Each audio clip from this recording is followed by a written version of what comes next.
غیر از علی که قاتل خود را پناه داد. شیری که سر گرفت ز امر و دلیر کیست؟ میره که بود مونس فرد فقیر کیست؟ پیره که گشت همدم طفل صغیر کیست؟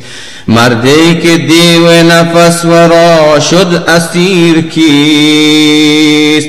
در پیشه شجاعت و غیرت شیر کیست؟ بر مسلمین بجان پیامبر امیر کیست؟ مولای اولیاء خدا کیست جز علی؟ گیرنده لوای خدا کیست جز علی؟ دست گره گشای خدا کیست جز علی؟ مصداق الهدای خدا کیست جز علی؟ مرد نبرد خیبر و ننگ احد کجا؟ حیدر کجا؟ فراری جنگ احد کجا؟ یاره که خوف جای رسول خدا علیست، ممدوح جبرائیل به ارض و سما علیست. الا علی بعد از سخن لا فتا علیست، رکن و مقام و مروه و سعی و صفا علیست. قرآن نماز ذکر و عبادت دعا علیست. دنیا بدان که رهبر و مولای ما علیست. مرد غدیر پیرو خط سقیفه نیست، با غصب منبر نبوی کس خلیفه نیست. با غصب منبر نبوی کس خلیفه نیست. علی علی علی علی علی علی علی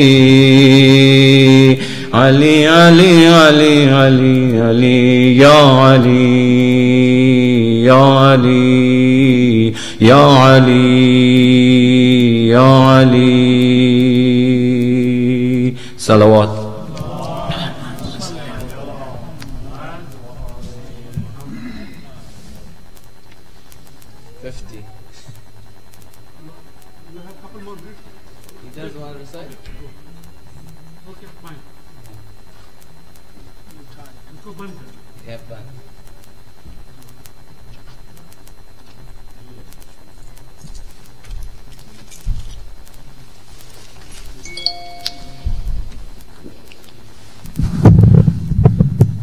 درود بر محمد و آل محمد.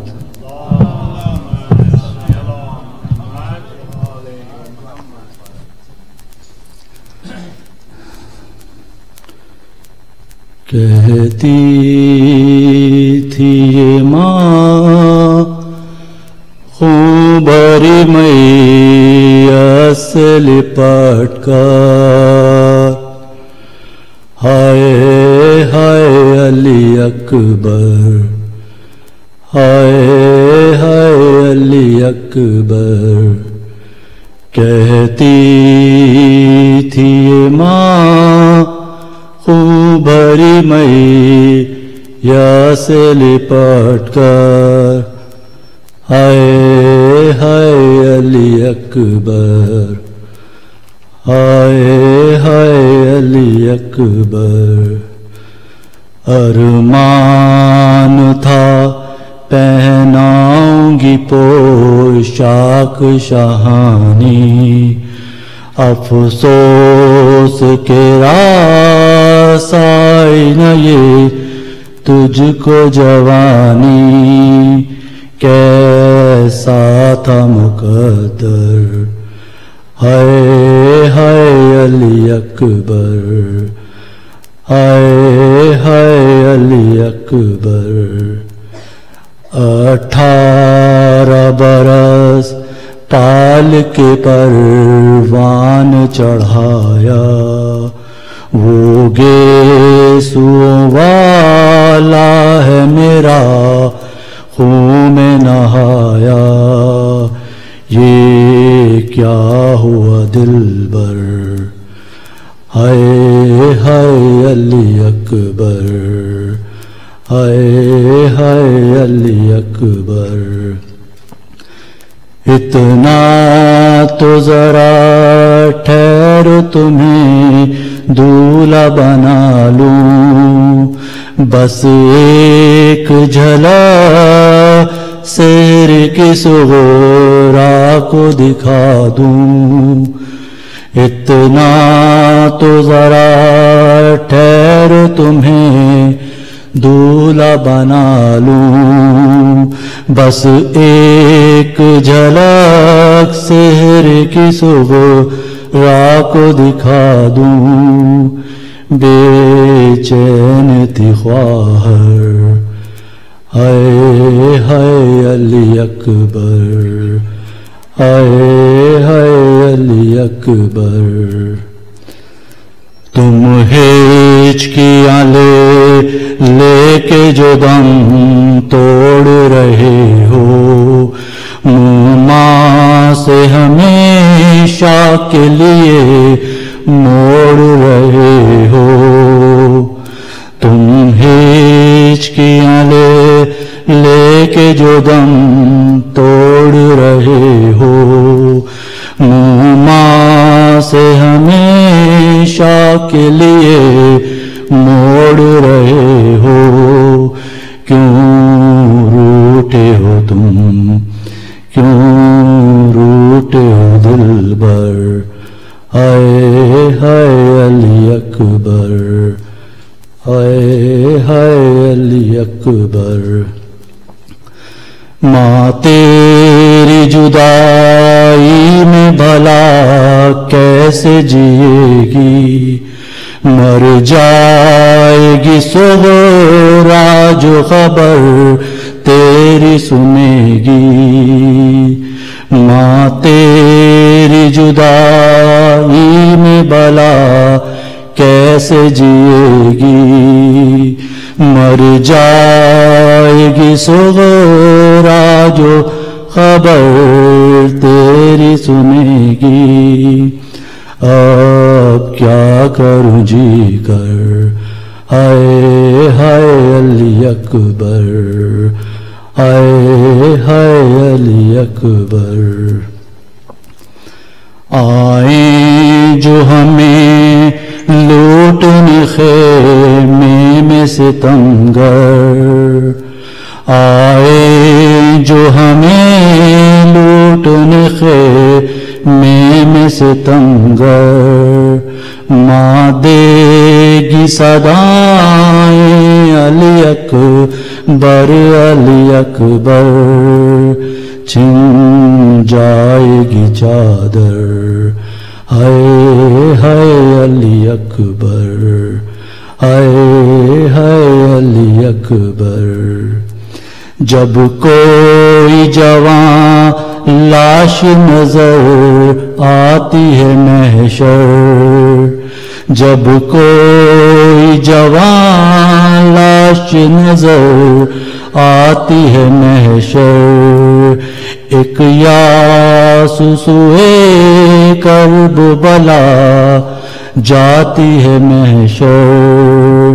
اب کیا کروں جی کر، ہائے ہائے علی اکبر، ہائے ہائے علی اکبر.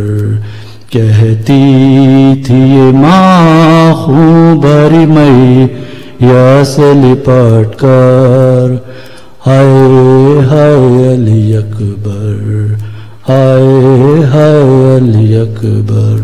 درود بر محمد والے محمد.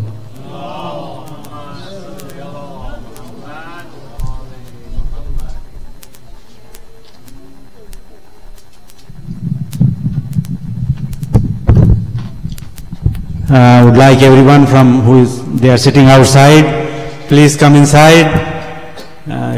If Brother Azim is listening, please get all the kids inside. Everyone, please come inside.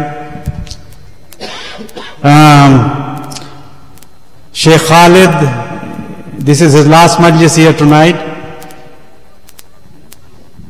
Allahumma salli ala Muhammad Wale Muhammad. We have Allama Mazahari here. He just came in this morning. Inshallah, we'll welcome him tomorrow night. So Sheikh Khalid, this is his last majlis tonight. Tomorrow morning he goes to New York City, Khoi Center. He'll be there for a couple of days and then he goes back to Najaf. Inshallah, he'll get a part of Arba'in, inshallah. Just want to thank you, Sheikh, on behalf of the community. As we say, you have been all sports. You know, anything we requested of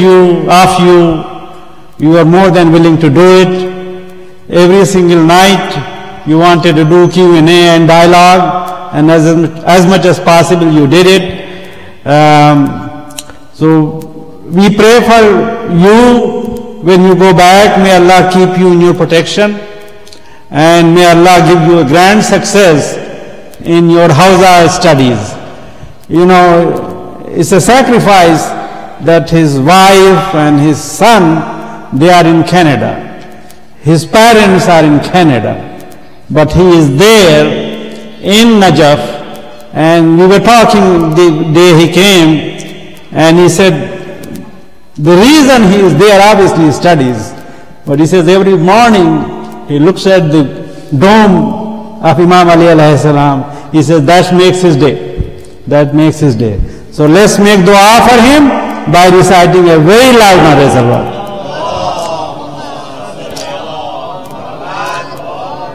Also, let's welcome him to the member again by reciting a very loud Naare Salawat.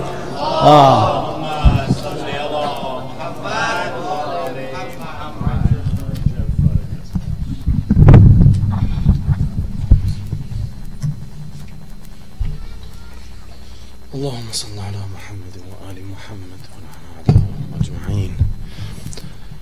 رب اشرح لي صدري ويسر لي أمري واحلل عقدة من لساني يفقه قولي. اللهم أرني الحق حقا وارزقني اتباعه والباطل باطلا وارزقني تجنبه ولا تجعله علي متشابها فاتبعه بغير علم. اللهم صل على محمد وآل محمد. بسم الله الرحمن الرحيم.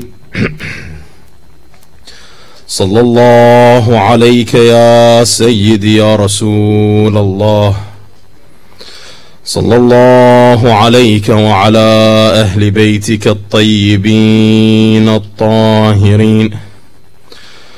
صلى الله عليك يا مولاي وابن مولاي يا أبا عبد الله. فاز من اعتصم بحبلكم، أمنا من لجأ إلى حصنكم. يا ليتنا كنا معكم سيدي فنفوز فوزا عظيما.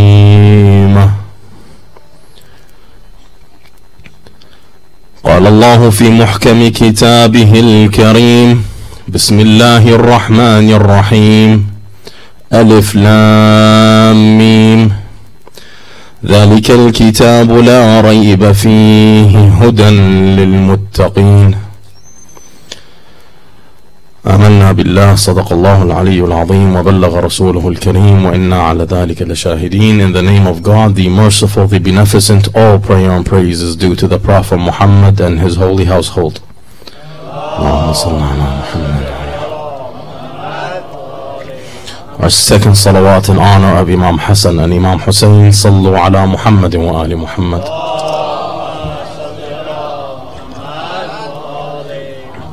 To hasten the reappearance of our Imam, Imam al-Asr wa Zaman. Sallu ala Muhammad wa ali Muhammad.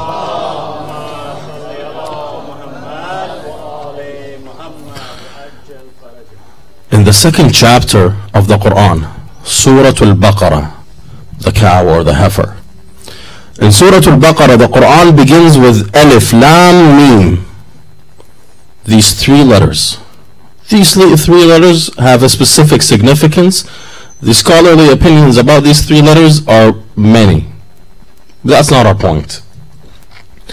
However, after that, what does the Quran say?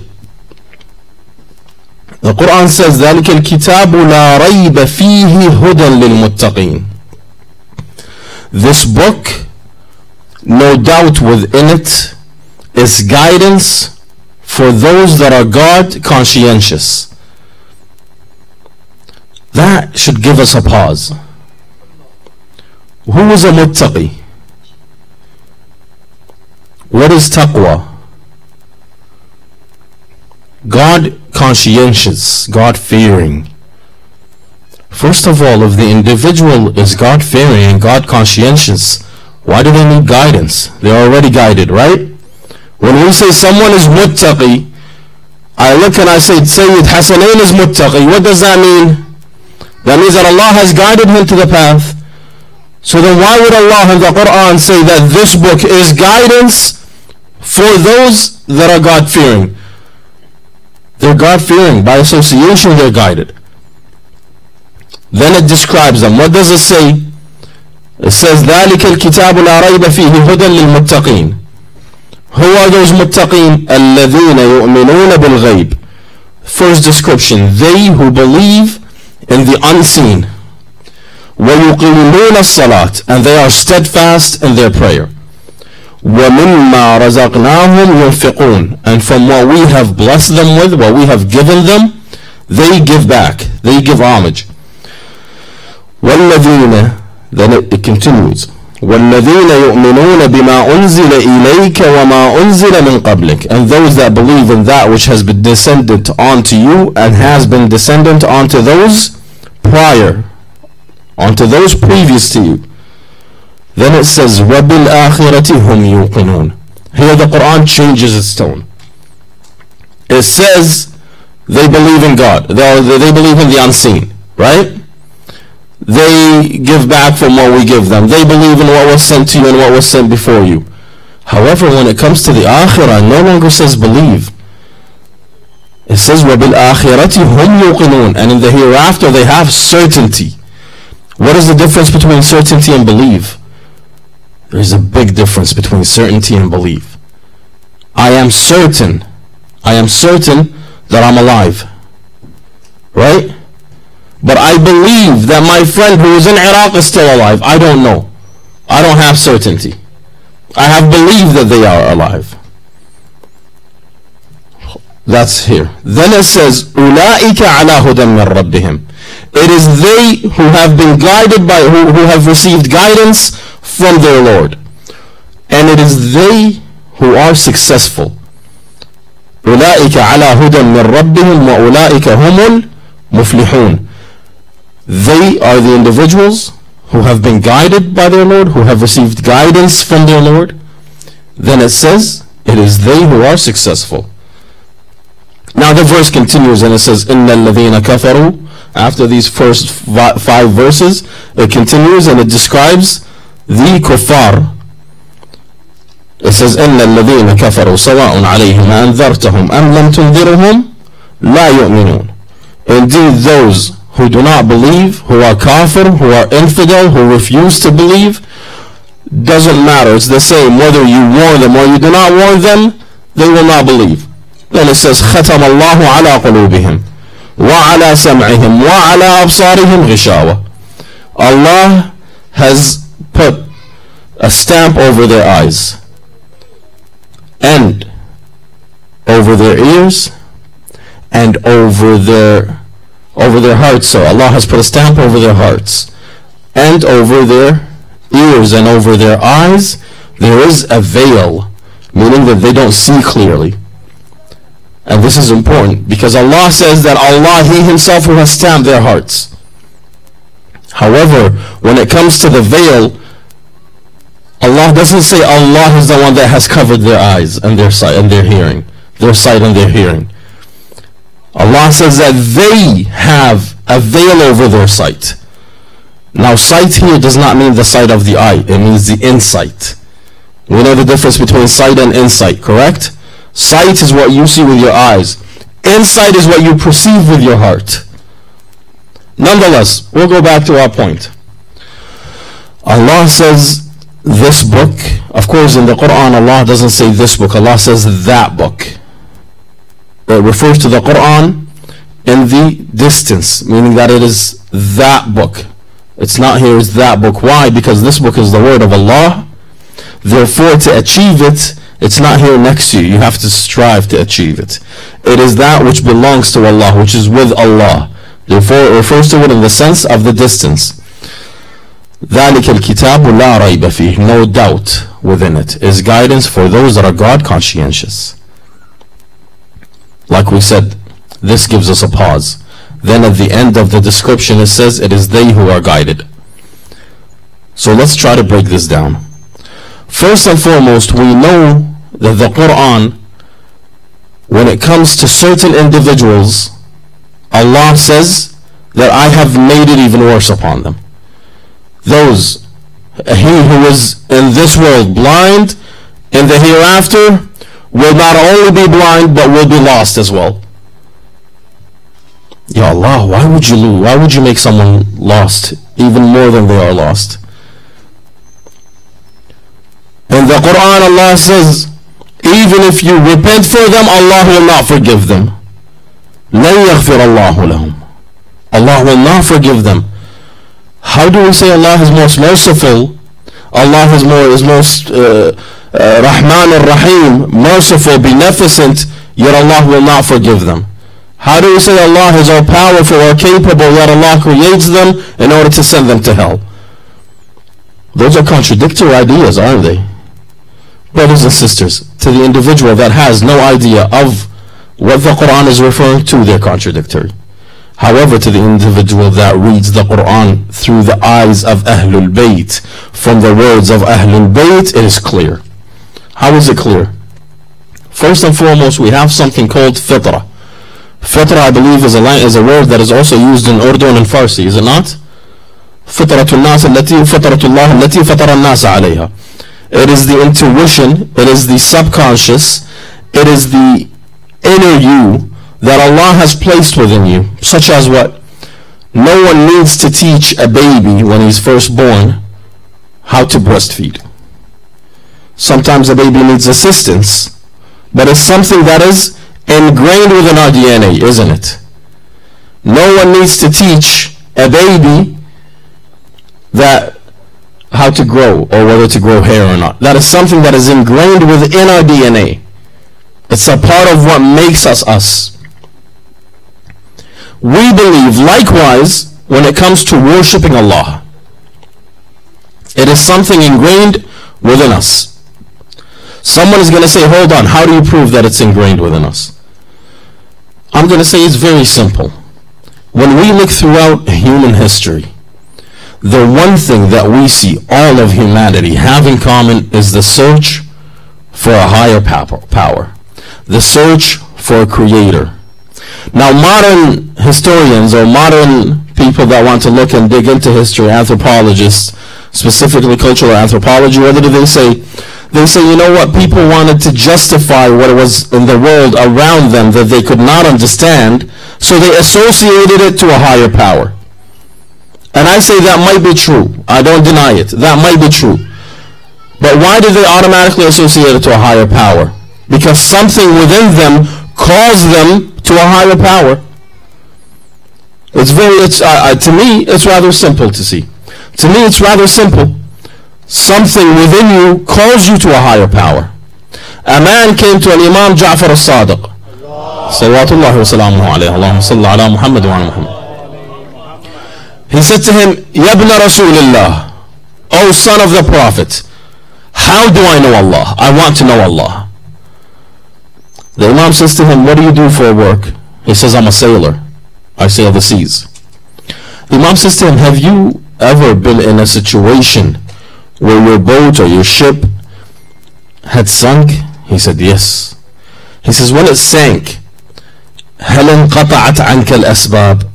This is a very beautiful word, meaning that did all of the reasons, all of the reasonings, everything that could save you, did they fall upon you? Meaning that your lifeboat didn't work, meaning that nobody could come out and assist you. You're in the middle of the ocean and you don't have a lifeboat, and you have certainty you will drown. He said, yes, Ibn Rasulullah. I had certainty I was going to drown. He says, let me ask you a question. Did your heart attach to something that is supernatural, that is not of this natural world, that you knew could save you? He said, yes, Ibn Rasulullah. The Imam says, ذَلِكَ هُوَ اللَّهِ. That is Allah. Allah is not something that you and I can feel physically. When a man came to Amir al-Mu'mineen, he says, Ya Amir al-Mu'mineen, have you seen Allah? What did the Imam say to him? Imam says to him, and do I worship what I do not see? How can I worship? I want to see what I worship. He says, the man was shocked. He says, Ya Amir al-Mu'mineen, how did you see Allah? He says, لا تدركه الأعين الأبصار بمشاهد الأعيان وإنما تدركه القلوب بحقائق الإيمان. Indeed, he is not something that, and again, for the brother that asked, I will touch upon the concept of he, why we use the word he, just after this narration. Indeed, Allah is not perceived by sight. He's not seen by sight. Rather, he is perceived by the truth of belief, by the actuality of belief, of faith, of something within you that calls you to Allah. As for why we use the word he, this is an important question that was asked yesterday during the Q&A, during the dialogue, and I want to refer to this here on the member. Brothers and sisters, when we use the word he, it is for a lack of a better term. Is that clear? We cannot use the word it, because it refers to what? An inanimate object. The word is it. She refers to the female form, correct? The female physical form. He, in Arabic, can refer to the male, and it can also refer to anything that perceives. Anything that has perception, you can refer to them as a he, huwa. That's why the Quran says, قُلْ هُوَ اللَّهُ أَحَدٌ. Right? Allahu Samad. لم يلد ولم يولد ولم يكن له كفوا أحد. Why did the Quran say ahad, not wahid? What is the difference between wahid and ahad? Wahid means one out of a number, one out of two, one out of three. Ahad means it is he who has no other, he who has nothing alike, he who does not enter the concept of count, of numbers. Ahad. So when Allah says, say it is he, say to whom? Ya Muhammad, Ya Rasulullah, sallallahu alayhi wa ala. Say, O Prophet of Allah, Allah is one and only. That Qul huwa, he is Allah, the one and only. He does not mean that Allah is physical. Why? Because if we were to toy with the idea that he means physical, what have we done? We have limited Allah to physics. We have limited Allah to matter.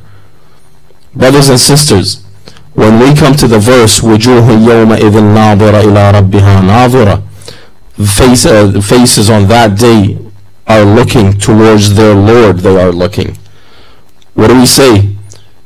Some Muslims, they say yes, they see the face of Allah the way the Amr is perceived. We say nastajiru billah, na'udhu billah from that saying. Why do we say that? Brothers and sisters, who here has studied physics in the past? What do we say in physics? In order for you to see light, in order for you to see what do you need? You need light. And you need a physical existence to reflect the photons of light, right?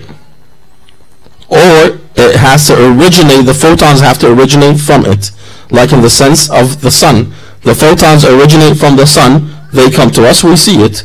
Or the light that we have here, the light bulb reflects, shines the light, the photons, they bounce off the walls, we see it as white, correct? Why? Because it absorbs all the other yellow, all the other colors, or in case of white, it reflects everything. In case of black, it absorbs all the colors except black. In case of red, so on and so forth. If we want to say that we can see Allah, what are we saying? We're saying that Allah has to be matter, like this. And that light has to bounce, reflect off of him. By the way, what percentage of light do humans see? No more than 6% of all visible light. We have gamma rays, we have X-rays, we have ultraviolet rays, we have infrared, we have all those. Most of those we don't see. What do we see? We see about 6% of light. 6% of light. Not only that, we want to limit Allah, the creator of everything, to 6% of the visible existence. Not only that, we want to limit him to the universe. What do we say when we're saying we want to limit him? I know I have veered off the lecture, but this is very important. What are we saying when we are saying Allah can ride the back of a donkey and come to the earth, or to the sky and the earth? What are we saying? We're saying that Allah is physical. What is the problem with Allah being physical? Means that Allah will be subservient, will be dominated by the laws of the universe. What are the laws of the universe? He has to have mass, right? He has to take space. He has to take up time. He has to be three-dimensional, right? He has to have 3 dimensions. He has to exist in a place and time. When we come, we say, Ya Rasulullah, Allah in the Quran says, لَيْسَ كَمِثْلِهِ شَيْءٍ. There is nothing like him. However, he says, وُجُوهِ يَوْمَئِذٍ نَاظِرَةٍ. Explain this to me, Ya Rasulullah. The Prophet will tell me, listen, I've already told you guys enough times. إِنِّي تَارِكٌ فِيكُمُ الثَّقَلَيْنِ كِتَابَ اللَّهِ وَعِتْرَتِي أَهْلَ بَيْتِي. I have left within you the 2 ways, the book of Allah and the family, and my family, my progeny. If you have a question, you can't ask the Quran because the Quran doesn't speak. Go to the spoken Quran. Who is the spoken Quran? Ali ibn Abi Talib, al-Quran al-Natiq. Salawatullahi wa salamu alayhi. When I go to him, I say, Ya Amir al-Mu'mineen, describe Allah for me. What would he say? He says, وَمَنْ قَالَ فِي مَا فَقَدْ ضَمَّنَهُ. And he who says Allah is where, within what place, has made him envelop something, has made him enveloped by something else. If he is enveloped, he's not all capable. Brothers and sisters, I have a cup of water over here. This cup of water, can it exist next to you as well? It cannot. Why? Because its physical limitations limits it to here. How could Allah be everywhere if he's physically limited?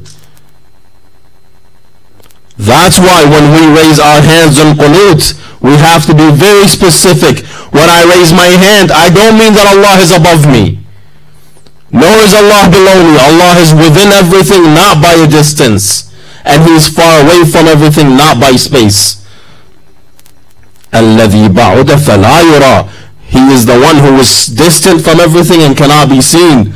وَقَرُبَ فَشَهِدَ النَّجْوَى. And He is near me to the point where He knows my intention. Those 2 things are contradictory if we put them in physics. If we make Allah physical, they're contradictory. But if we say Allah is above physics, Allah is above the physical existence, above matter, then all of a sudden they're no longer contradictory. Then they make sense. Why? Because He's not made up of what we can perceive. How does this tie in to our verse? Our verse says, ذَلِكَ الْكِتَابُ لَا رَيْبَ فِيهِ هُدًى لِلْمُتَّقِينَ الَّذِينَ يُؤْمِنُونَ بِالْغَيْبِ. It is guidance for those that are God conscientious who believe in the unseen. What is the unseen? The unseen is anything that cannot be perceived in front of you. Our ulama, they say mutlaqul ghayb. The absolute unseen is Allah Jalla Thana'u. Allah is the absolute unseen. Therefore, when the Quran in this verse, when it's saying those who have belief, who believe in the unseen, it is referring, it's hinting that they believe in Allah, the unseen. Then it says, وَالَّذِينَ يُؤْمِنُونَ بِمَا أُنزِلَ إِلَيْكَ وَمَا أُنزِلَ مِنْ قَبْلِكَ. And those that believe in the prophecy, those that believe Allah created man and Allah chooses to guide mankind. So He did what? He sent to us the messengers. Brothers, I'd like for you guys to either separate Can we have you guys separate, please? Sallallahu ala Muhammad wa ala Muhammad. Those who believe in the prophecy, brothers and sisters, everything we have comes from the prophets. And our narrations, including our reading and writing, including the first individual to ever sew close together, was a prophet by the name of Idris. In the Bible, Enoch. Everything we have, we contribute to the prophets, to the knowledge that came from them. Of course, as well as the development of mankind. But there has to be something that triggers that development. In fact, we see that there are people in Papua New Guinea, people in the islands of India that are still what? Stone Age. They're still Stone Age, right? So if the development process is something that comes naturally, why don't they have car? Why haven't they developed yet? There has to be something there that triggers that development. The trigger for that development is the prophets. That's why you see every prophet that comes with something, or with whatever is the most popular in his time, and he excels it. Right? Musa alayhi salam, he came with what? In his time, what was prevalent was magic. So he came up with magic. Of course, their magic was false. He came up with the power of Allah that destroyed their magic. Isa alayhi salam, he came with what? With the power of healing, because that was the most prevalent thing in his time. He came up with healing that left everybody in shock and awe. Then we have the Khatam Muhammad sallallahu alayhi wa alayhi. He came with the spoken word. The Arabs took great value in their word, in their eloquence. By the way, we have to understand something, brothers and sisters. The reason that eloquence has become so important to mankind in that time is proof that mankind's development is at a completed level. Their intellectual development, meaning that their brains have reached a level where they now seem to understand that the best thing for them is intellectual capability. Now, yes, after that, everything we have, we can link back to that timeline. Why? Because everything after that is connected in one way or another. We'll take something like logic. Logic existed before the time of Aristotle. However, when Aristotle came, he gathered it, combined it, made it into something that we could study. Right? 1400 or almost 2,600 years after Aristotle, we're still studying logic. It changed, but it contributed back when? Then. Mathematics.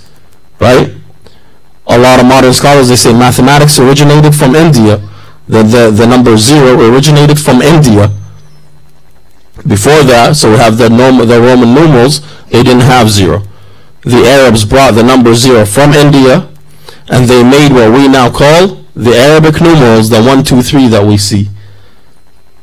Nonetheless, then the Quran says, and from what we give them, they give. From what we bless them, they bless, or they give the others. وَمِمَّا رَزَقْنَاهُمْ يُنْفِقُونَ. Why is this important? This is important because this speaks to the social aspect of the community. One of the things that Islam really took pride in and really developed very, very well is helping the poor. In a time where the poor would die from starvation, no different than how it is today in Africa. The whole world is worried about what? About Iraq and the oil in Iraq, and about Iran and the oil in Iran, and about... However, they turn a blind eye to the children in Africa. They run when Assad, when the issue happened in Syria, oh, the kids, look at the kids are dying, the kids, We can't believe the president came on TV. I can't go to sleep with the kids in such pain. But he turned a blind eye to the kids in Yemen. He turns a blind eye to the kids in Kashmir. He turned a blind eye to the kids in Burma. He turned a blind eye to the millions and millions in Africa. Why? Because it does not serve their policies. It does not benefit their welfare. So let's be clear about that. I know that has nothing to do with our study, with our lecture, but that's something we need to be clear of. When Islam came, Islam did not say Bilal is a black servant, leave him be. Bilal is Abdul Habashi. He's an Ethiopian slave. We don't want him. Rather, the Prophet did what? He went and he paid double the amount of Bilal. Double the amount of Bilal. Bilal was a strong man. He wasn't a useless slave, as they would say. He was a strong slave. Because if he was useless, they would have killed him and put away with him. Rather, they wanted to teach him a lesson so he would turn back. The Prophet paid double his amount. And when he brought him, some people still had, what they grew up with from the old ways. They came to the Prophet Muhammad, they said, Ya Rasulullah, Bilal doesn't speak proper Arabic. He doesn't say Ashhadu an la ilaha illallah. He says Ashhadu an la ilaha illallah. They said this upset the Prophet. He said to them, do not worry about Bilal. Bilal is seen. With Allah is sheen, and his sheen is seen. Why? Because they did not like seeing a black man standing at the top of the mosque saying Ashhadu anna Muhammadan Rasulullah. So they tried to come up with a way to belittle him because he was different. Salman al-Muhammadi salamullahi alayhi. Salman was being mocked. They used to call him Ya Farisi. You are Farisi. The Prophet said Salmanun minna ahl al-bayt. No longer call him Farisi. Why? Because they were trying to degrade him, to demean him by saying he's not an Arab, he's a Fars. The Prophet said, no, Salman is from us, Ahlul Bayt. Call him Salman al-Muhammadi. What an honor. What an honor that Salman receives such a title. Salman al-Muhammadi. John, Mawla Abi Dhar. John came to Imam al-Hussein. He said, Ya Ibn Rasulullah, I want to fight. The Imam said to him, John, you followed us for the ease, for the comfort. Ahlul Bayt, they didn't have slaves. They had servants. The difference between a slave and servant is a slave is owned. A servant works for you, an employee. In fact, Ahlul Bayt, Imam Zayn al-Abidin, every year he would buy the slaves and he would make them work the fields, work around in the farms. Then at the end of the year, he would gather all the slaves that he had bought. And he tells him, you have worked this much. This is how much you've worked. When we sold the fruits that you have picked, this is how much they made. That is your amount. That is your amount. That is your amount. You are free. However, before you leave, I want from you a request. I want you to raise your hands and say, oh Allah, forgive Ali ibn al-Hussein the way he has forgiven us. Oh Allah, set him free the way he has set us free.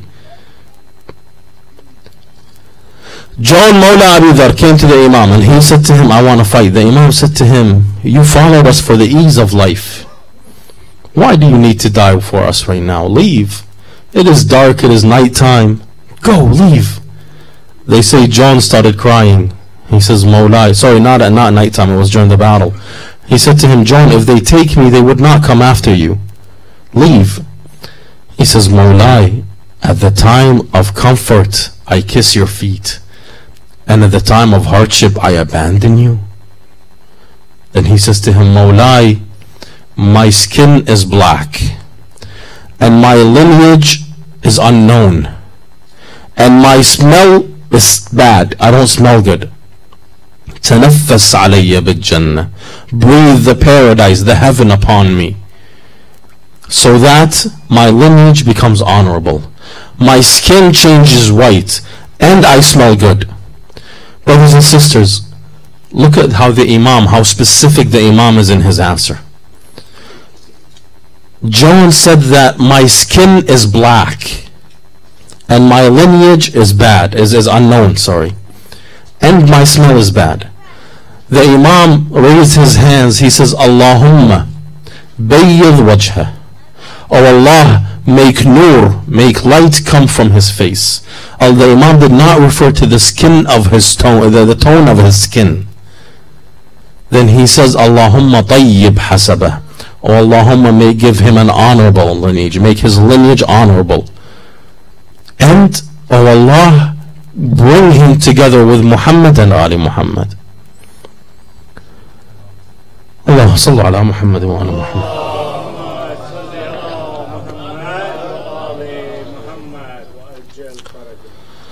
Nonetheless, then the Quran says, أولئك على هدى, sorry, والذين يؤمنون بما أنزل إليك, then it says, وبالآخرة هم يوقنون, and in the hereafter they have certainty. Why did the Quran change the tone? Why did it go from belief to certainty? The Quran here is trying to hint to us at something. At least that's what the scholars say. The scholars say Allah here requires certainty in the hereafter because it is the best way that stops you from doing what's haram. When you know for fact, for certain, that there is punishment and reward, what ends up happening? You refrain from what would cause that punishment. For example, when we know we're going to get caught by the law, we don't commit any crimes. Regardless of whether it's speeding, whether it's running a stop sign. If there's a cop driving next to you, you make sure your hands are at 10 and 2. You make sure you do your shoulder checks. You make sure that you put your signals on. Why? So you don't give them an excuse to fine you, to give you a ticket. You make sure, I don't know what the speed limit here is. Is it 50 as well? In Vancouver it's 50. In Canada our speed limit is 50 in most streets. I used to make sure I don't go too far above 50 and not too far below 50. Why? So that you don't get a ticket. We are afraid of the punishment. Likewise, we are afraid of the punishment if we have certainty in that there is heaven and there is hell. Then we would do everything possible to avoid hell. The problem is most of us don't have certainty.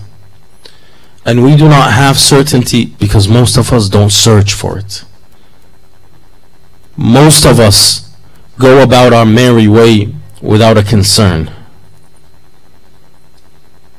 I'm going to ask a question and I don't want an answer. I want every individual here to consider the answer within themselves. How many of you here, and the question I ask myself first and foremost, plan our day around Salat? How many of us plan our day around Salat? And how many of us don't even consider Salat when we start planning our day? You know what? I got work from 9 to 5. I have to make sure I'm up at 7. I got to get ready. I got to be out of the house by 7:30, by 8 o'clock in order to get to work a bit early. You start your day at 7, yet you forget that your Salat started at 5. Right? When you come home, you look at your watch, you're like, okay, I have about 12 hours before or I have 4 hours before I go to sleep. 12 hours or 8 hours before I wake up. So I can get ready to go to work. However, do we think of how many hours is it until I have to wake up for Salatul Fajr? Or is Salatul Fajr written off? We don't have to consider Salatul Subh. Why? Because I'm asleep. It's alright. Allah is most merciful, most forgiving. He'll forgive me for this. Remember, brothers and sisters, we said the other night, the worst of sin, what makes a small sin kabira is persistence. What makes an insignificant sin a great sin is persistence in that sin. And it's belittling that sin and thinking that Allah will not punish you for it. Certainty in the hereafter spells certainty in all the others before it. Because if I am certain that there is heaven and there is hell, then by association there has to be a creator for that heaven and hell. If there is a creator, and that creator is just, then he must tell us that there is heaven and hell. Therefore, he must have prophets. If he has prophets, those prophets have to tell me how to avoid heaven and hell, and how to avoid hell, and how to enter heaven. Correct? Everything else falls in line. If there is a prophet, he must have a disciple that continues his message after his death. Therefore, there must be an imam, there must be a disciple. If there is justice and injustice, then there has to be a way we can get justice. Now in the Bible it says that the meek shall inherit the earth. In the Quran it says وَنُرِيدُ أَن نَمُنَّ عَلَى الَّذِينَ اسْتُضْعِفُوا فِي الْأَرْضِ وَنَجْعَلَهُمْ أَئِمَّةً وَنَجْعَلَهُمُ أَحْسَنْتُمْ. And we want to bestow favor upon those who have been oppressed in the earth. And we want to make them imams, and we want to make them inheritors of the earth. Then the Quran says, أُولَٰئِكَ عَلَىٰ هُدًى مِّن رَبِّهِمْ. Now we go back to our second ayah. Our second ayah says, ذَلِكَ الْكِتَابُ لَا رَيْبَ فِيهِ هُدًى لِلْمُتَّقِينَ. Now we have two types of hidayah, and we have God consciousness, God fearing. The first hidayah is the hidayah of fitrah. Is the fitrah that is pure, that is salima, as we say in Arabic. If your fitrah is salima, and by the way, we can see this with our kids as they're growing up. Before you start teaching your kid right from wrong, you can tell whether your kid is lying or not. How many of you guys here, the parents, have noticed that in their babies, in their children, when they're about 2 years old, 1.5, when they do something wrong? Something is wrong. You can tell through their facial expressions that they knew they did something wrong. In fact, you can see that even in some animals, such as dogs, where they know they did something wrong. How many YouTube videos are about that? Where you can see the guilt, the dog knows that it did something wrong. That is a part of its fitrah, right and wrong. And as we said, the faith in the Creator is a part of fitrah. If you amplify it, if you feed it what is right, it becomes guidance. It assists you in your guidance. That's what we call God conscientious. That means that this individual is aware of God. If this individual is aware of God and applies these steps, applies the steps that believe in Allah, the unseen, believe in the prophets, gives from what he is blessed with, has certainty in the hereafter. When they apply these, Allah gives them, Allah assists them in their guidance, Allah amplifies their guidance. In fact, our parents do this in most cases. Why do our parents give us chores for my younger brothers and sisters? Why do you give your son chores? One, because I'm too lazy to go through all the garbage myself, right? The most important part is because I want to teach him responsibility. So I enforce that, I reinforce it by paying him for it. Not only that, when I see him do something good, I give him more. When I see him trying, I give him more. I give him more and more encouragement. Likewise, when you do something good, when Allah sees you trying, Allah amplifies that for you by giving you more guidance, by guiding you further. Likewise, brothers and sisters, the individual who takes the opposite path, ختم الله على قلوبهم. Allah has stamped their hearts. Why does Allah stamp their hearts? Because they refuse to follow the right path. They put themselves in harm's way. They refuse to walk the right path. What do we do to criminals? We forgive them the first time, right? We go easy on them the first time. Eventually, what do? we stamp on them, send them to jail. This individual won't learn easily. Eventually, if they commit a bad enough crime, what do? Now, in most cases, it's ancient history, but that's when the death chair comes into play. Why? Why do people do that? Why is there qasas? Because that's it. This individual refuses to learn.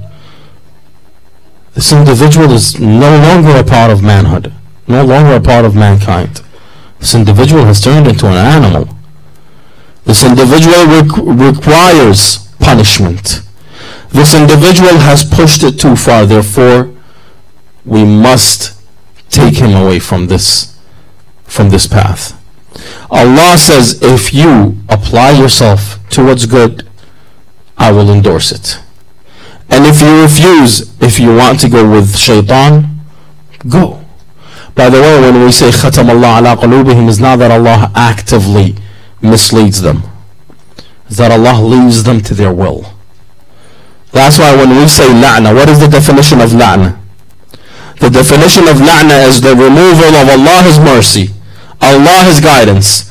If Allah does not guide you, you're lost. Likewise, if they choose to come back, Allah will accept their repentance. But they refuse to, so Allah leaves them to that. They forget Allah, so Allah forgets about them. What does the Quran say? On that day when you have forgotten our word, therefore likewise today you shall be forgotten. You refused to heed our warning. You forgot our word. For you were being forgetful. You didn't actually forget, you were being forgetful. Likewise, on this day, on Judgment Day, you will be forgotten. These are the descriptions of the mu'min. However, what is the difference between what is Iman and what is Huda? Or what is Iman and what is Islam? Brothers and sisters, believe is the action that follows faith. We have faith. I have faith in Allah as a creator. However, when am I a believer? When I apply that faith into action. When it takes physical existence upon me. That's when I become a believer. Believe is at different statuses. Certain individuals are the beginning of belief system. Certain individuals are in the middle. And certain individuals are the highest of ends.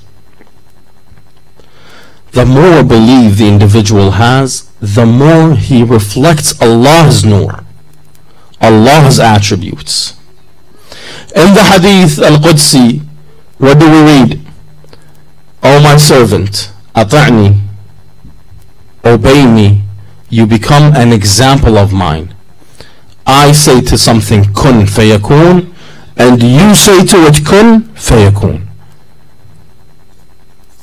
How does that mean that this individual now has control over everything? In some cases, yes. Isa ibn Maryam had control. He could raise the dead. He could cure the ill. He could walk on water.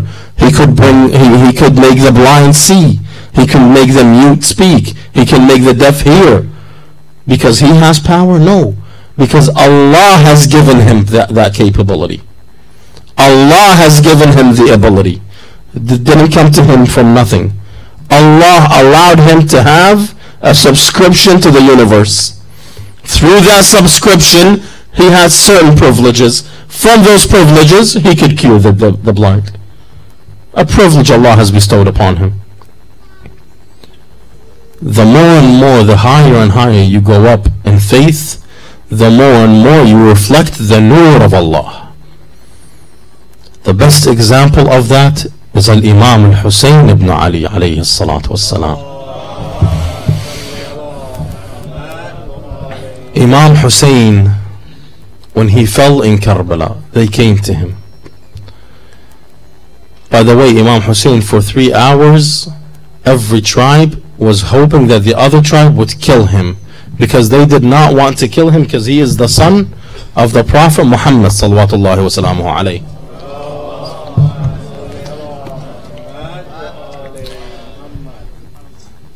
They say Sayyida Zainab came to Ali ibn al-Hussein. She says, Amma, oh my aunt, why is it, by the way, in Arabic, we say aunt back and forth, and we say mom back and forth. So I call my mother mom and she calls me mom, as a sign of endearment. And I call my Amma Amma and she calls me Amma, as a sign of endearment. So she says, Amma, O son of the Prophet, O Imam, why is it that I see the atmosphere has changed? He said, Ali ibn al-Hussein, he says to her, Amma, I cannot get up. Raise the corner of the tent. She opened up the door, she raised the corner. He saw that the skies had turned red, that there was a black cloud coming, a black sandstorm coming. He says to her, Amma Zainab, alayki bil firar. Or alaykunna bil firar. Oh my aunt, tell the women, it is time for you to run. She said, where do we go? Where are we going to go? He says, Amma Zainab, run. Just run anywhere. Run. She said, why? He says, هذا رأس والدي الحسين على رمح طويل. That is the head of my father on a long spear. When they came to the Imam, every individual that would come to him would stand looking at his face and would not kill him. So when they asked one of them, they said, why don't you kill him? He says, I cannot. Can you not see the nur that is coming from his face? It distracts me from killing him. It's blinding me.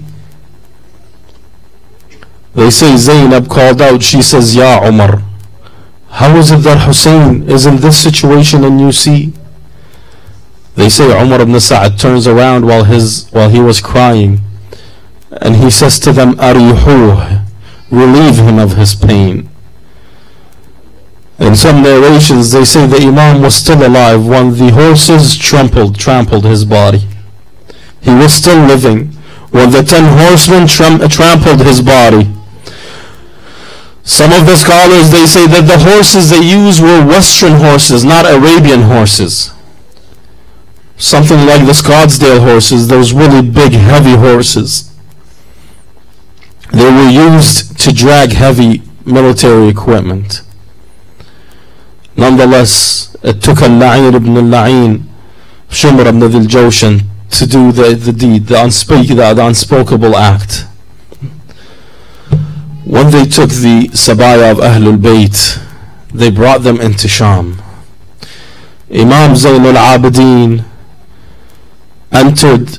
Yazid ibn Muawiyah wanted to parade Imam Zayn al-Abidin, so he took him to the Masjid Bani Umayyah in Damascus.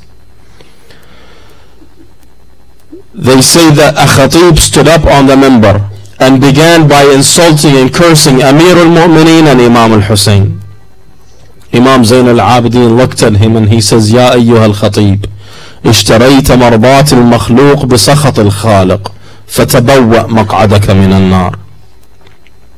O you who is speaking, you have bought the acceptance of this man that Allah has created by the by the anger of Allah who has created him.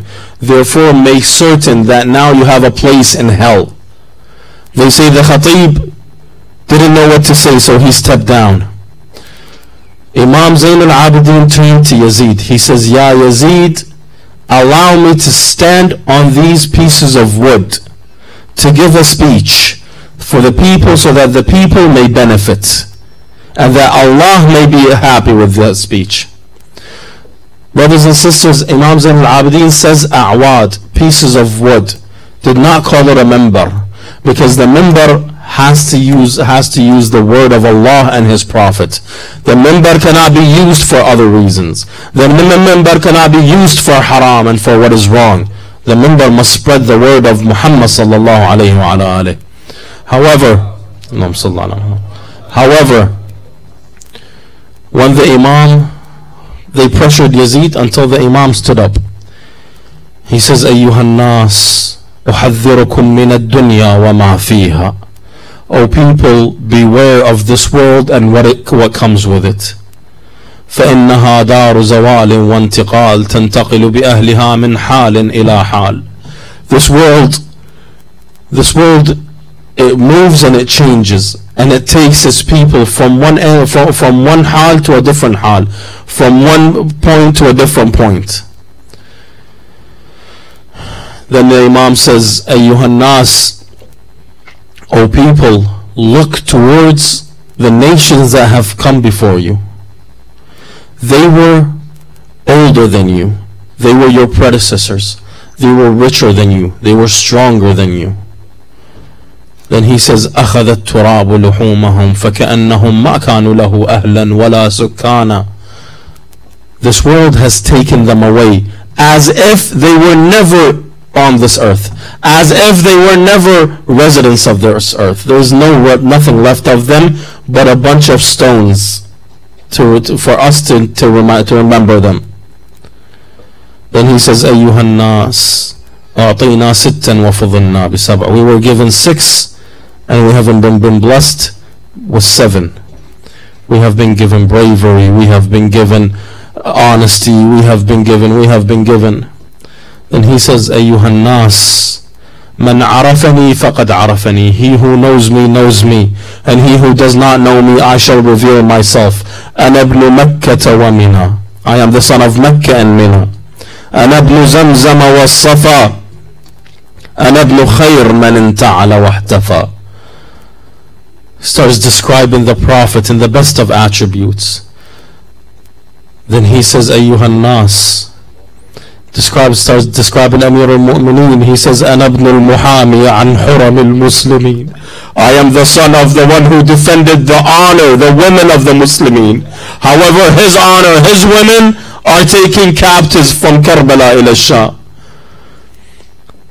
They say the people started wondering, okay, we know that he is from Bani Hashim, from Imam Ali, but whose son is he? Then he says, أيها الناس أنا ابن المذبوح بكربلاء. O people, I am the son of the one who was killed in Karbala. أنا ابن العطشان حتى مضى. I am the son of the one who was thirsty until he died. Then he says, أيها الناس أنا ابن نقيات الجيوب أنا ابن عديمات العيوب. I am the sons of the women who have no sins, no flaws, meaning that I am not the son of Hind and Sumayyah. I am from honorable women. They say when Imam Zayn al-Abidin was talking like this, Yazid feared that there will be a revolution against him. So he said to the Mu'adhin, hurry, say the adhan so that he be quiet, so that he finishes the lecture. The Mu'adhin stood up and he said, Allahu Akbar. Imam Zayn al-Abidin looked at him and he says, كبرت كبيرا لا يقاس ولا يدرك بالحواس ولا شيء أكبر من الله. Oh, you who is doing adhan, know that you have done takbir to the greatest of the great, and who cannot be perceived with perception, and there is nothing like Allah. Then he says, أشهد أن لا إله إلا الله. The Imam answers him.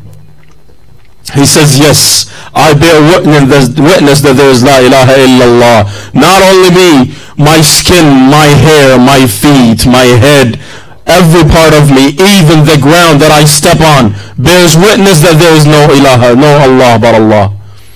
Then he says, Ashhadu anna Muhammadan Rasulullah. They say the Imam cried while he was sitting on the minbar. Then he turned to Yazid, he said, Yazid, Muhammadun hada jadduka am jaddi. This Muhammad that is being called, your grandfather or my grandfather? If you say he's your grandfather, you're a sinner. And if you say he's a liar, if you say he's my grandfather, why did you kill his son? Why did you kill Hussein? Why did you bring his women and the head of Imam Hussein to this land? They say Yazid feared, so he quickly gave the head back to Imam and sent him on his way. The narration says, Atiyya al-Awfi, he narrates, he says, me and Jabir ibn Abdullah al-Ansari arrived to Karbala on the 20th of Safar. On the 20th of Safar we arrived. Jabir was blind, he could not see, he was an old man. So he says, Ya Atiyya, take me to the Furat, I want to wash up. When I hear this, I say, Jabir, did you know that the Furat did not let Abbas drink water? Did you know that this Fura did not let Hussein drink? So Jabir goes, washes up. Then he says, take me to the grave of Hussein. That's alayhi salam. He goes to the grave of Hussein. He says, Ya Atiyya al-Misni, take me to, I want to touch it. He says, when he touched it, Jabir yelled, Ya Hussein, Ya Hussein, and Ya Hussein. 3 times. Then he says, Habibullah yujibu Habiba. I love you. How do you know? And you love me. How is it that you do not answer me? Then he says, and how would you answer me when your head is separated from your body? They say Jabir fell unconscious. While they were talking, that servant came and he says, Jabir, I see darkness. I see darkness coming from towards the Sham, from Damascus. He says, go and investigate. If it is the soldiers of Yazid, let us know so we can hide. And if it is Zayn al-Abidin, you are free, you are hur. He says the servant, who wasn't but a little while, and the servant came back running, saying, Ya Jabir, qum wastaqbil haram Allah. O Jabir, stand up and come and greet the honor of Allah. They say that Jabir came up. When the first person Jabir encountered was who? Imam Zayn al-Abidin. Imam Zayn al-Abidin says, Jabirun hadha. Qala bala. Is this Jabir? He said, yes. The tragedy has hurt Imam to the point where he had to ask, is this you, Jabir? He says, yes, Mawlai. Azzam Allah lak al-ajr bi abika al-Husayn. May Allah give you great reward for the death of your father Hussein. He says, the Imam says to him, he says to him, Ya Jabir, ha huna qutila awladuna. Ya Jabir, ha huna subiyat nisa'una. Ya Jabir, ha huna qutila Abu Abdullah al-Husayn. They began to cry with each other. They began to console each other. He says to him, Jabir, this is where we were killed. This is where we were taken sabaya. In the narration it says, while they were talking, Zainab alayha salam. Zainab alayha salam came off of the back of the camel. However, when she was walking, the narrator says, we saw that it's like she's hiding something under her abat. So we kept on looking at her. We kept wanting to see what she was hiding. They say until she stood at the grave of Imam Hussein. She uncovered her abba and she brought out the head of Imam Hussein. The question that begs itself, the question that I always think about, the head of Imam Hussein went to Karbala in a box. And every time they entered a city, they would put it on the top of a spear. How did the head of Imam Hussein return with Zainab? Would Zainab put the head of Imam Hussein in a box? I don't think so. I don't see that. I think Zainab had the head of Imam Hussein in her lap the whole time. And she would speak to him. She would tell him, Ya Hussein, look what happened to us. Ya Hussein, this is the tragedy that had befallen us. They say, after she said her condolences, she stood up and she started looking around. Imam Zayn al-Abidin rushed to her and he says, I know what you're looking for. I know where you're looking. She said, Bala, dullani ala qabr ibn walidi. Take me to the grave of my father's son. He took her to the grave of Imam al-Abbas ibn Fadl alayhi salam. 3 days the Imam stayed and left. On the 3rd day, he told his group, let's go, time to leave. They said, Ya Ibn Rasulullah, why do you want to leave? Let the women mourn. Let the women, they did not get to mourn. They did not get to bury their dead. Let them stay here and bury their dead. He says, you do not see what I see. They said, and what do you see, Ibn Rasulullah? He says, I fear Zainab is going to die. I fear my Amma Zainab will die. She gets up from one grave and sits over the next grave. She doesn't eat, she doesn't sleep. He came to her, he says, Amma Zainab, qumi. She said, where? He said, get up, Amma Zainab. She said, where? He says, to Medina. She looked at, she says, Bunay, wa man dha baqiya li fil Medina. Who else is left in Medina? Everyone I have is buried right here. Why would I go to Medina? He says, Amma, we have to leave. They left, they returned to Medina. When they came to Medina, they say when they came to Medina, Imam Zayn al-Abidin put his tent outside of Medina. He did not enter the Medina. That's why the poet says, Medina to jaddana, jaddana la taqbalina, fabil asa wal huzn jina. O city of my grandfather, do not accept us. We have come to you in sorrow and pain. Nonetheless, one of the individuals that came to pay his condolences, His name was Abdullah ibn Ja'far. He was the husband of Sayyida Zainab. The husband of Sayyida Zainab. He was sitting down with Imam Zayn al-Abidin and he was talking and he would tell him, Bunay, what happened? What happened in Karbala? As they were talking, Abdullah says, a woman entered. But when she entered, she did not cover her face from me. She entered, but she did not cover her face from me. So I was like, what's going on? She came closer. I said to him, to Imam Zayn al-Abidin, I said, Bunay Ali, who is this woman and why does she not cover her face from me? They say Imam Zayn al-Abidin turned to him and he says, do you not know your wife? This is Zainab, this is your wife. Do you not recognize your wife anymore? He says, Wallah, I did not recognize her. The tragedy of Sayyida Zainab had befallen her to an extent that even her husband did not recognize her from a distance. That's why we call her Ummul Masa'ib. Ummul Masa'ib Zainab. On these days, we don't only remember Imam al-Hussein, we remember Zainab. We remember how Zainab returned back to Karbala. I ask Allah, بحق زينب الكبرى وبحق العلي زين العابدين اللهم بحق الحسين الوجيه وجده وأبيه وأمه وأخيه فرج عنا يا الله اقضي حوائجنا شافي مرضانا. Brothers and sisters, please remember your brothers that are sick, that are ill. Please make dua for them. Please make dua for our honored Sheikh over here. Please make dua for all of our brothers and sisters who are ill. We have a Sayyid in Najaf that needs your dua. He's very, very ill. اللهم يا رب الحسين بحق الحسين اشفي صدر الحسين بظهور الحجة من آل محمد صلواتك عليه وعلى آبائه الطاهرين إلى أرواح المؤمنين والمؤمنات وأرواح من مات على الهدى والإيمان. بلغ اللهم الجميع ثواب الفاتحة مسبوقة بالصلاة على محمد وآل محمد. Brothers and sisters, I apologize I took longer than usual. We will have a Q&A today at 10 o'clock inshallah. We will have a Q&A. For those that are interested, please make your way. We'll have it over here in the hall. Wassalamu alaikum wa rahmatullah. Brothers and sisters, please forgive me for any shortcomings. Please forgive me if I didn't do you guys service or justice. I ask your forgiveness and I ask you for your dua for me and my parents. Wassalamu alaikum wa rahmatullah.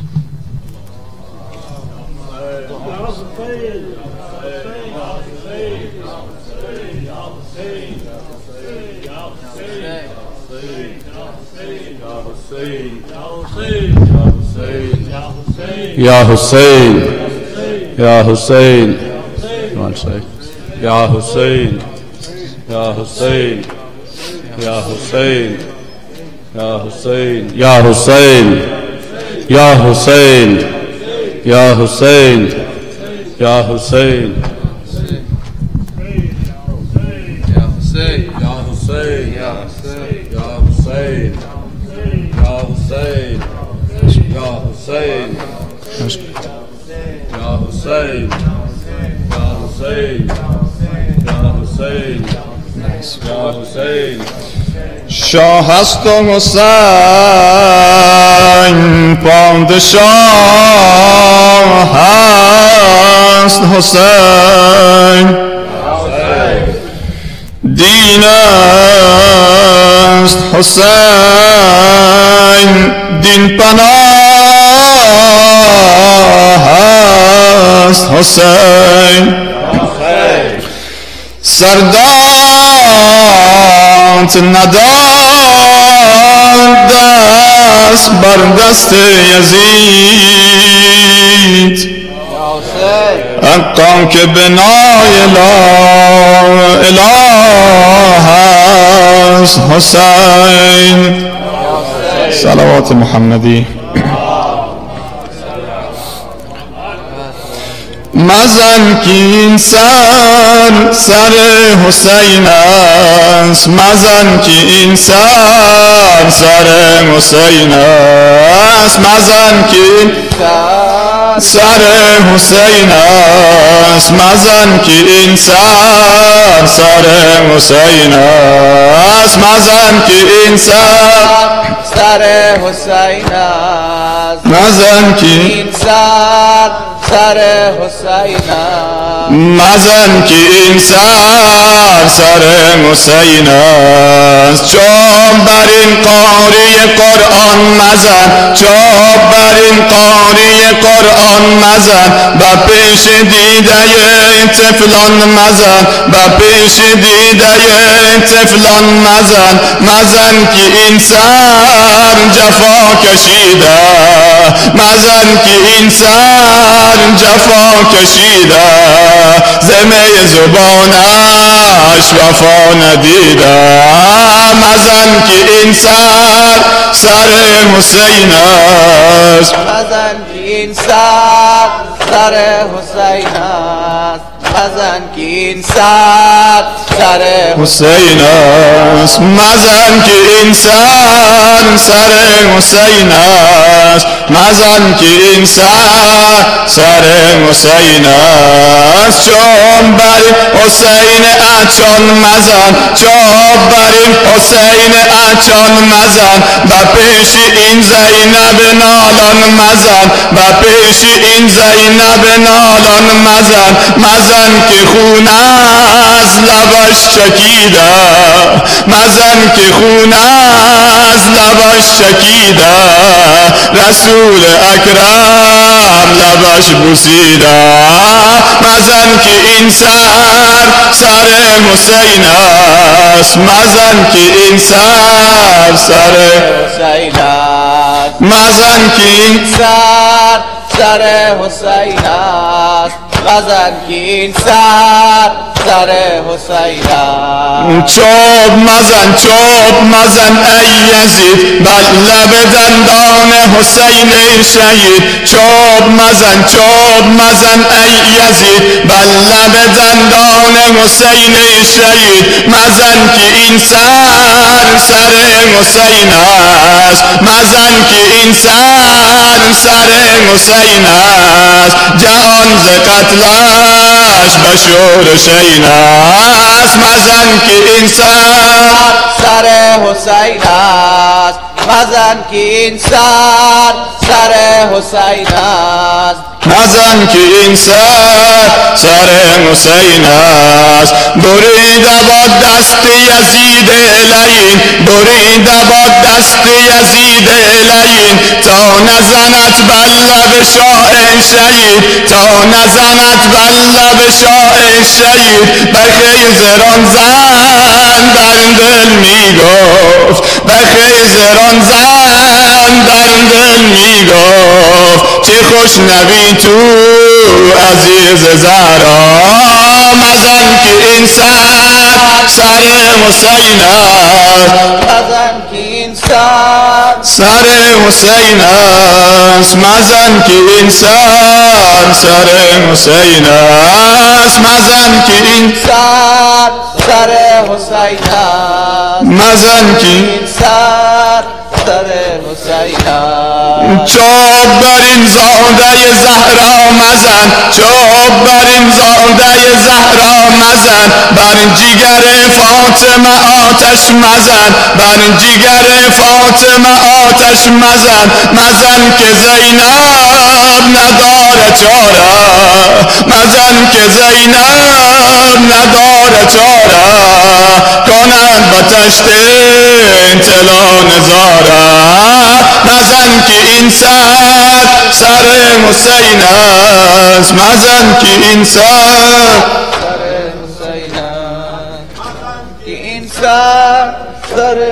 گلی گم کردم می جویم او را با هر گل میرسم می بویم او را گل من یک نشانی در بدن داشت یکی پیراهن کهنه بتن داشت اگر پیدا کنم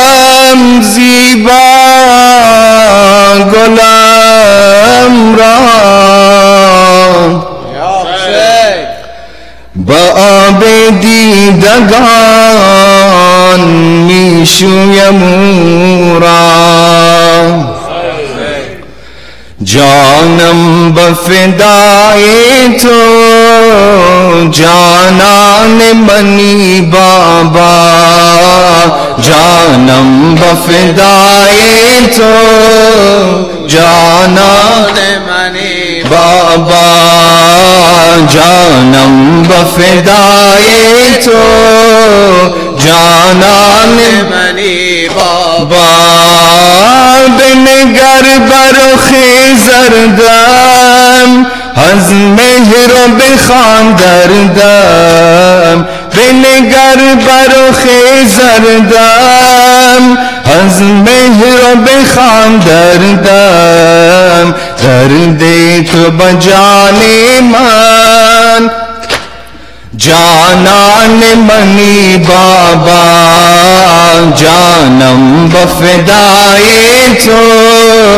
جانان منی بابا جانم بفدای تو جانان منی بابا از کل بی تاریکم دیگر تو مرو امشب از کل بی تاریکم دیگر تو مرو امشب تو ماه دل افروزه تابان منی بابا جانم بفدای تو جانان منی بابا جانم بفدای تو جانان منی بابا چون گنچو بلا بزغم صداق نهان دارم چون گنچو بلا بزغم صداق نهان دارم آغاز غم و رنج پنهان منی بابا جانم بفدای تو جانان منی بابا جانم بفدای تو جانان منی بابا گر فرش ندارم من بردید از غم جایت گر فرش ندارم من بردید از غم جایت تو روشنی قلب و چشمان منی بابا جانم بفدای تو جانان منی بابا جانم بفدای تو جانان منی بابا بر بند و شکویلم زین قصه پر غصه جان داد و رقیه گفت جانان منی بابا جانم بفدای تو جانان منی بابا تجدید در فرج آقا صلوات السلام عليك يا رسول الله السلام عليك يا نبي الله السلام عليك يا أمير المؤمنين يا سيد الوصيين السلام عليك يا فاطمة الزهراء سيدة نساء العالمين السلام عليك يا أبا محمد يا حسن بن علي الزكي السلام عليك يا أبا عبد الله وعلى الأرواح التي حلت بفنائك عليك مني سلام الله أبدا ما بقيت وبقي الليل والنهار ولا جعله الله آخر العهد مني لزيارتكم. Everybody السلام على الحسين وعلى علي بن الحسين وعلى الحسين